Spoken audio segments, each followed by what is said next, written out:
Hey everyone, and welcome back for another deep dive. This time, we're going to be taking a look at a comedy from 2002 Okay.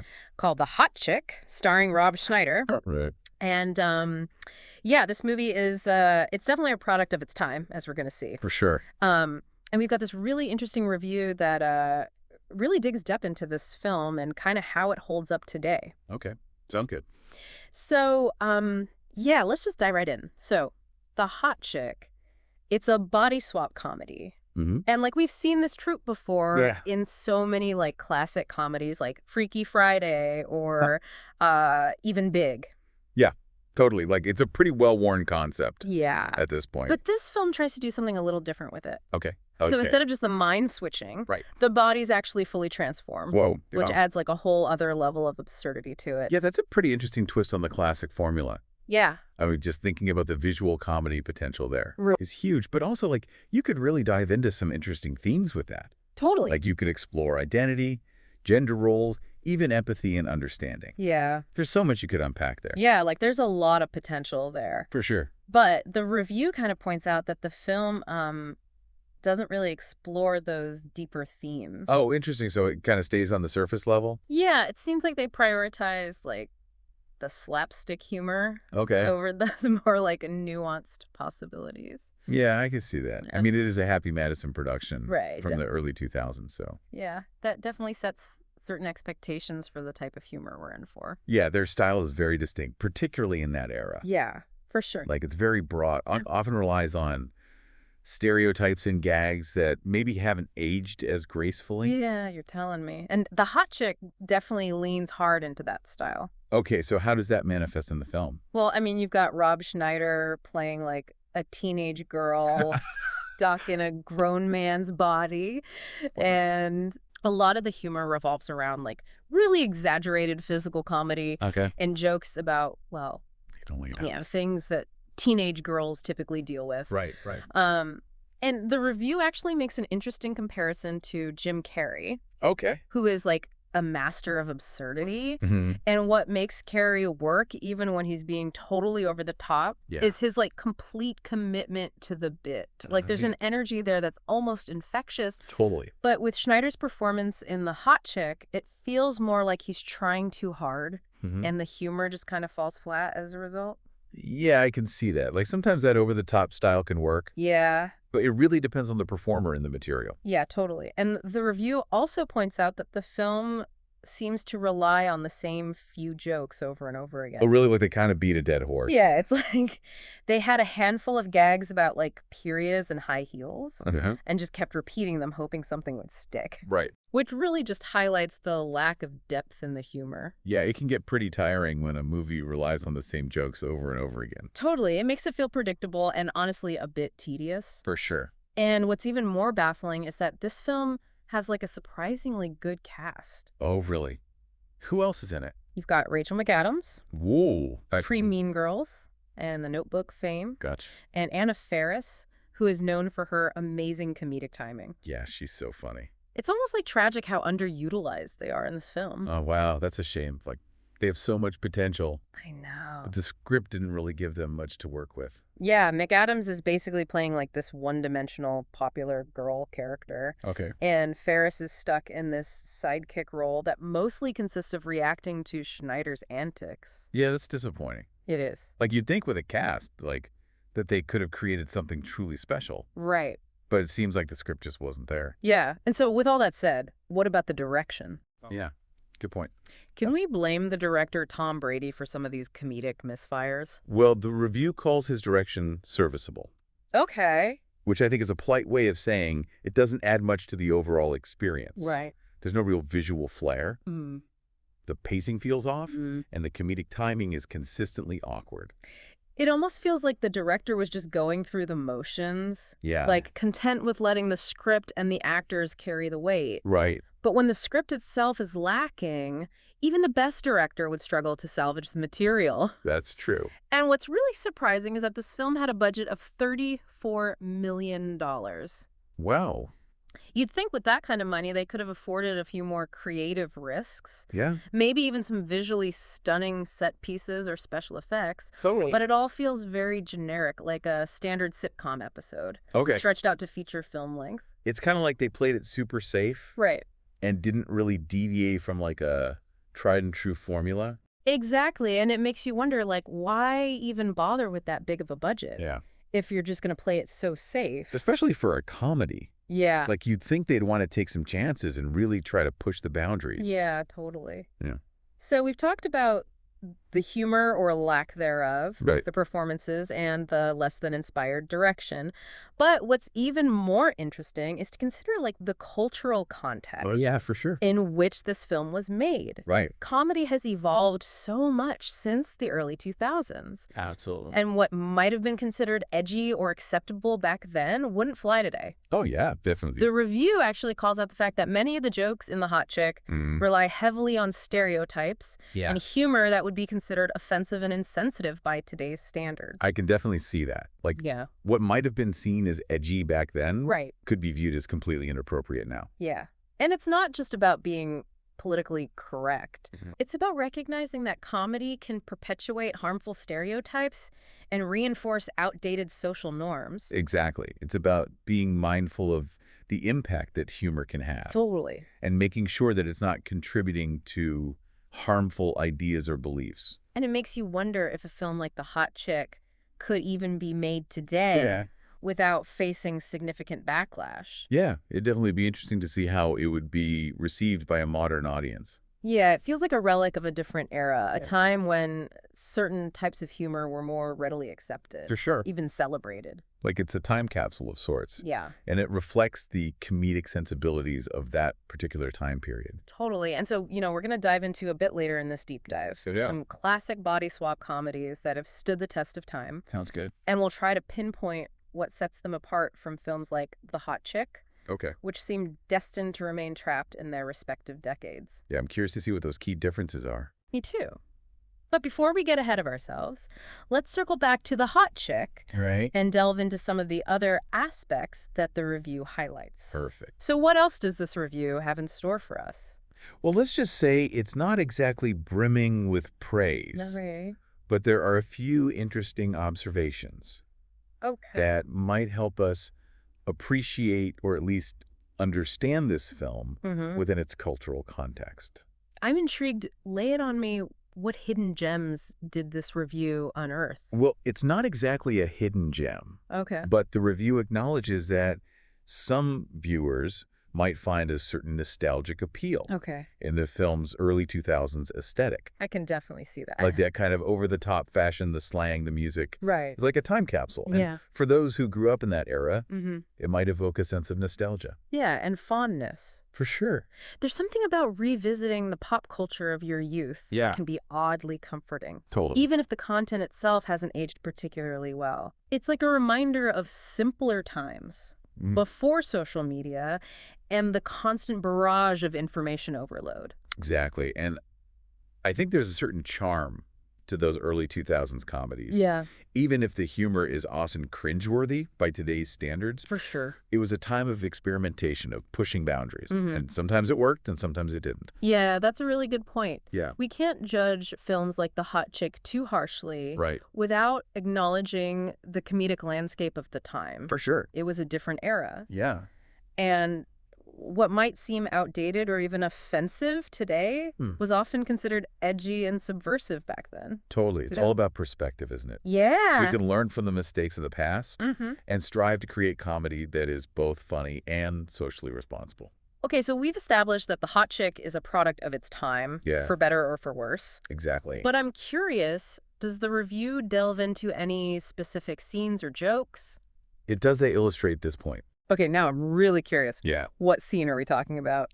Remember that scene where Jessica, trapped in Clive's body, is trying to convince her friends that she's really Jessica? Yeah, the one in the high school bathroom Yeah. where she's like awkwardly trying to do all the girly things to prove her identity. Exactly. Now, on paper, this could have been a hilarious scene, right? Totally. You've got this middle-aged man trying to act like a teenage girl, Yeah, fumbling with makeup, struggling to fit in with a group of high schoolers. right. There's a lot of comedic potential there. Yeah, like a classic fish out of water scenario, For sure. ripe with awkwardness and physical comedy. Totally. But the review says it falls flat. Yeah. I'm guessing it's the execution that's the problem. That's exactly it. Instead of sharp, witty writing that plays on the absurdity of the situation, Yeah, right. the scene relies heavily on tired cliches and exaggerated physical humor. Okay. It's like they took every stereotype about teenage girls Mm-hmm. and just threw it into a blender Yeah. with a bunch of Rob Schneider's signature facial expressions. So it's not just that the humor is dated, it's that it's also lazy. Yeah, pretty much. Like they didn't even try to come up with clever jokes. They just Yeah. went for the lowest hanging fruit. Precisely. And that's where the comparison to other successful comedies from that era Yeah. really stands out. Like take Mean Girls, for example, a Yeah. film that came out just a couple of years after The Hot Chick. Mm-hmm. Mean Girls tackles similar themes of high school social dynamics and the pressures of fitting in, Yeah. but it does so with a sharp, satirical wit that feels both hilarious and insightful. That's so true. Mean Girls managed to capture the essence of teenage girl culture Yeah, in a way that was both funny and relatable. totally. It was a commentary on social hierarchies and the complexities of female friendships, Sure. wrapped up in a brilliantly funny package. Exactly. And that's what The Hot Chick is missing. Yeah. It tries to be funny, but it never really digs beneath the surface. It relies on cheap laughs and easy targets rather than engaging with the complexities of the situation. It's like the difference between a stand-up comedian who tells observational jokes about everyday life Right. and one who just shouts random catchphrases and makes funny faces. Yeah, One might get a chuckle, but the other makes you think and leaves a lasting impression. you nailed it. And that's why, despite its star-studded cast and relatively high budget, Yeah. The Hot Chick ultimately feels forgettable. It lacks the substance and the wit to make a real impact. Okay, so we've talked about the film's lackluster humor and missed opportunities. Right. But what about the pacing? Does the review address that? It does, and it's not pretty. The review points out that many scenes are stretched out Okay. far beyond their comedic limit. Like, they had a good joke, but then kept hammering it into the ground Pretty much. until it lost all its humor. Exactly. Like they were trying to squeeze every last drop of laughter Yeah. out of each gag, even when it was clear that the joke had run its course. I'm guessing this contributes to the film's overall runtime feeling excessive. Absolutely. The film clocks in at over 100 minutes, Wow. which is way too long for a comedy. Yeah. With such a thin premise and repetitive jokes, Right. a tighter edit could have made the film snappier and more engaging, For sure. but instead it feels bloated and meandering. It's almost as if they were afraid of leaving any comedic potential on the cutting room floor, even if it meant sacrificing the overall flow and rhythm of the film. That's a great way to put it. It's like they were so focused on cramming in as many jokes as possible Right. that they forgot about the importance of pacing and comedic timing. Well, let's be honest, not every joke is a winner. True. And sometimes knowing when to move on is just as important as knowing when to land a punchline. Absolutely. A good editor can be a comedian's best friend, Yeah. helping to shape the material and ensure that the jokes land with maximum impact. Speaking of impact, we've been pretty critical of The Hot Chick so far. But are there any redeeming qualities that the review highlights? Anything that might salvage this film from being a total comedic disaster? Well, aside from the nostalgia factor we discussed earlier, Right. the review does give credit where credit is due. Okay. It acknowledges that Rob Schneider, despite the weak material, Yeah. does commit fully to the role. So even though his performance might not be Oscar-worthy, Right. at least he's giving it his all. Exactly. It's like he's throwing himself into the absurdity of the situation, Yeah. even if the humor itself isn't landing. And the review also points out that there are a few genuinely funny moments scattered throughout the film, Wow. even if they're overshadowed by the more cringe-worthy gags. It's like finding a diamond in the rough. Yeah.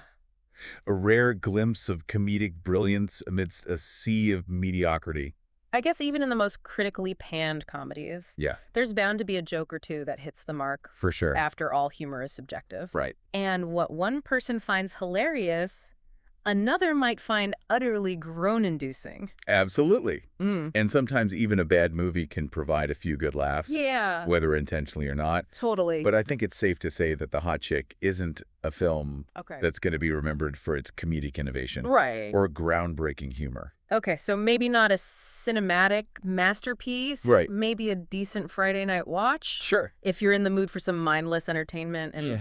early 2000s nostalgia, Exactly. right? Sometimes you just want to turn off your brain and enjoy a silly, over-the-top comedy. Yeah? And The Hot Chick might just fit the bill. Right. But if you're looking for a film that's going to challenge your comedic sensibilities or leave you with a lasting sense of awe, I'd recommend looking elsewhere. Well, speaking of looking elsewhere, I think it's time we shifted our focus Cookbook to side. some of the body swap comedies that actually got it right.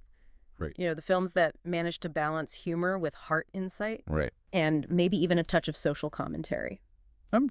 Where do we begin? Any favorites come to mind? Well, I've always been partial to Freaky Friday, Oh, yeah. both the original and the remake with Lindsay Lohan and Jamie Lee Curtis. Okay. There's something so charming and heartwarming about that story of a mother and daughter who learn to appreciate each other's perspectives after literally walking a mile in each other's shoes. I love Freaky Friday, too. Yeah. It's a classic for a reason. Yeah. It's funny. It's relatable. Yeah. And it has a message that resonates with audiences of all ages. Right. Plus, the chemistry between Lohan and Curtis is fantastic. Totally. And Big is another great example Oh, yeah. of a body swap comedy that manages to be both hilarious and heartwarming. For sure. I mean, who can resist Tom Hanks as a kid trapped in an adult's body? So good. It's pure comedic gold. Right.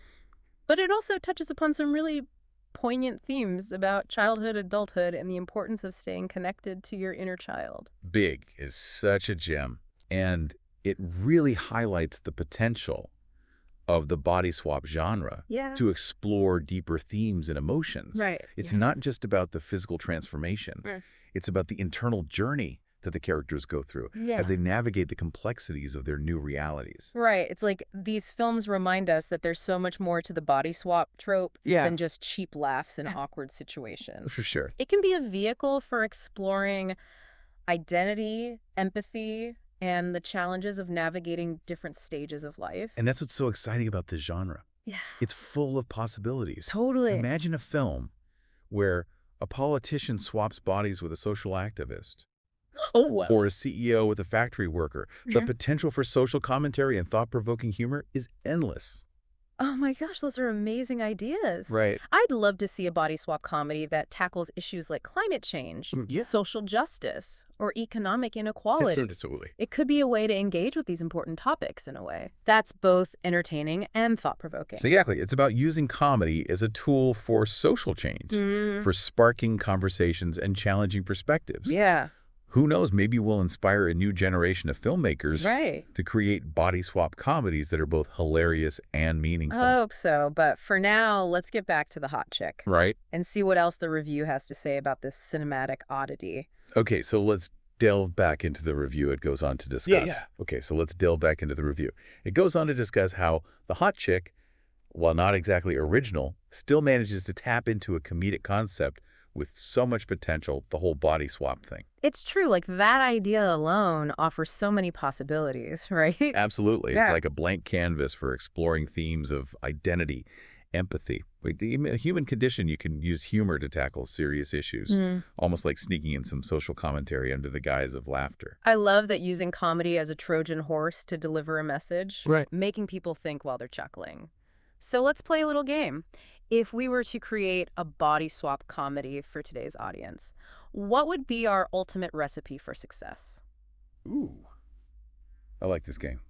Okay, first off, we need to ditch the tired cliches and stereotypes that plague so many body swap comedies. No more relying on cheap laughs based on gender or physical differences. Agreed. It's about finding humor in the unexpected, the clash of personalities, and the absurdity of navigating a completely foreign experience. What about flipping the script and having a body swap between two people from completely different walks of life? Like, imagine a high-powered CEO suddenly finding themselves in the body of a struggling artist. Now, that's a recipe for comedic gold. Yeah. You could have the CEO struggling with the realities of a meager budget and the challenges of creative expression, while the artist is grappling with the pressures of corporate life and the burden of wealth. It would be hilarious to see them fumble their way through each other's worlds, all while learning valuable lessons about empathy, perspective, and the importance of pursuing your passions. And you know what else would be amazing? What if we added a touch of fantasy to the mix? Imagine a body swap between a human and, say, a magical creature. Whoa, now we're talking like a cynical, workaholic lawyer suddenly trapped in the body of a carefree, whimsical unicorn. Exactly. It would be a hilarious exploration of contrasting personalities and a commentary on the importance of finding balance in life. Plus, who doesn't love a unicorn? Okay, so we've got our unique premise, our relatable characters, and a dash of fantasy. But what about the message? What kind of deeper themes would we want to explore? What's crucial is that the message feels organic to the story, not forced or preachy. It's about weaving those themes into the narrative, allowing the characters to discover them through their experiences. You're so right. It can't feel like a lecture disguised as a comedy. It has to be subtle, almost like planting a seed in the viewer's mind that will hopefully sprout long after the credits roll. And you know what else would elevate this film? Let's ditch the typical happy ending where everyone magically reverts back to normal. Let's have the characters retain some of the lessons they've learned, maybe even embrace certain aspects of their new identities. That's brilliant. It would add a layer of complexity and challenge the notion that everything always has to go back to the way it was. It would be a much more realistic and thought-provoking approach to the body swap genre. So there you have it, our recipe for a modern body swap comedy that's both hilarious and meaningful. Ditch the cliches, embrace unique pairings, add a touch of fantasy, weave in subtle themes, and challenge the traditional happy ending. I'm already itching to see this movie. Who knows? Maybe one of our listeners out there will take this idea and run with it. Wouldn't that be amazing? It's proof that even a tired trope like the body swap can be revitalized with a fresh perspective and a willingness to push boundaries. So to wrap up our deep dive into The Hot Chick, we've explored its comedic shortcomings, analyzed its cultural context, and brainstormed some exciting ideas for what a modern body swap comedy could look like. It's been a wild ride. We've laughed, we've cringed, and hopefully we've sparked some inspiration along the way. Who knows? Maybe you'll find yourself revisiting The Hot Chick with a newfound appreciation for its place in comedic history, or maybe you'll be inspired to create the next great body swap masterpiece. Either way, keep exploring, keep laughing, and... Okay, so today we're taking a deep dive into a movie that a listener requested. Oh, fun. Yeah, they sent over a few articles about The Hot Chick, you know, that 2002 comedy. Oh, yeah, okay. And yeah, they just wanted to go, you know, a little deeper with this one than just surface level laughs. Yeah. And I gotta say, going through these articles, I was like, wow, there really is a lot more to this movie than meets the eye. It's interesting, right? Because it's easy to kind of dismiss these teen comedies Right. as like fluff or whatever. Yeah. But they often reflect a lot about the time that they were made and like the trends and stuff. Oh, absolutely.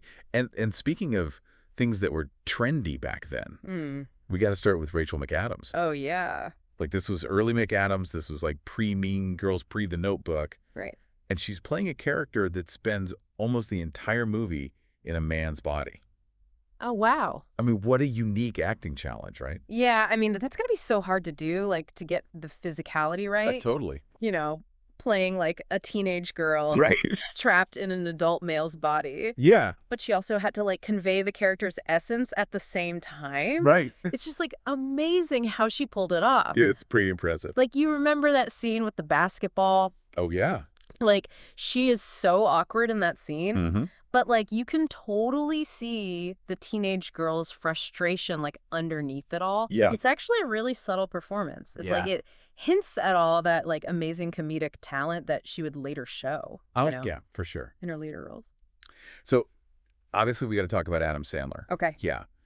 He makes a cameo in this film, He does. which is like a total Sandler move, right? Yeah. He produced this movie through Happy Madison Productions, Oh, right. which is his company. And, you know, they're known for this very specific type of humor. Yeah. Like, yeah. it's just so Sandler. It's just like that signature style of humor. Like, it's just goofy and kind of slackery. Yeah. But I think people who like those movies just love it. Yeah, I think you hit the nail on the head there. Yeah, it's like comfort food, you know? Yeah. It's familiar and fun. Totally. And, you know, one thing that I thought was super interesting Okay. was that they filmed a bunch of the scenes, like the high school scenes and the mall scenes. Mm-hmm. They filmed those on location in LA, They did. which like gave the movie this really authentic early 2000s vibe. Yeah, using real locations like that instead of just like studio sets Yeah. really helps to kind of ground the film in a reality that Yeah. teenagers would immediately recognize. Yeah. It's like, the kids watching, they could connect with those familiar spaces. And it just makes the whole story, even though it's absurd, Right. a little bit more relatable. Right. So The Hot Chick did really well at the box office. It did. It made over $54 million. Wow. But the critics were not having it. Really? They panned it. Huh.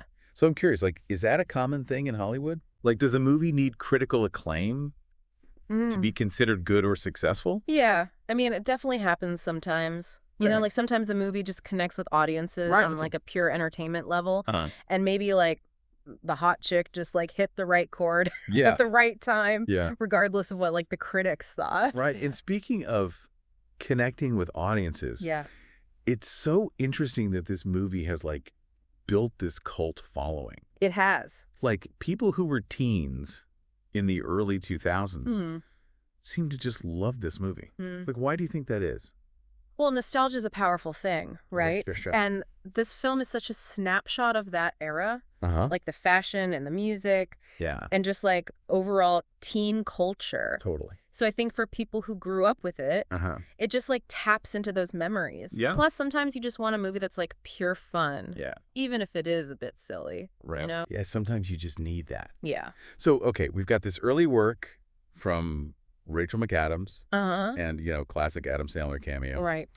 And this movie that was like a box office hit, Yeah. despite the critics. Totally. What's like the biggest takeaway here? I think it's that even these like seemingly light comedies Yeah. can offer these like glimpses into filmmaking trends and like cultural moments Uh-huh. and the early careers of some really major stars. Yeah. So I think there's often like more to discover Yep. beneath the surface of these films. If you take a closer look. Exactly. Yeah. Right. Makes you think, right? Like, what other comedies from that era might have more going on Yeah. than we realize? Right. Like, what about Where's My Car? Oh, yeah. Like, could that be another one? That's a good one. I Yeah. like that. Something to ponder. For sure. All right. Well, that's our deep dive into The Hot Chick. Okay. See you next time.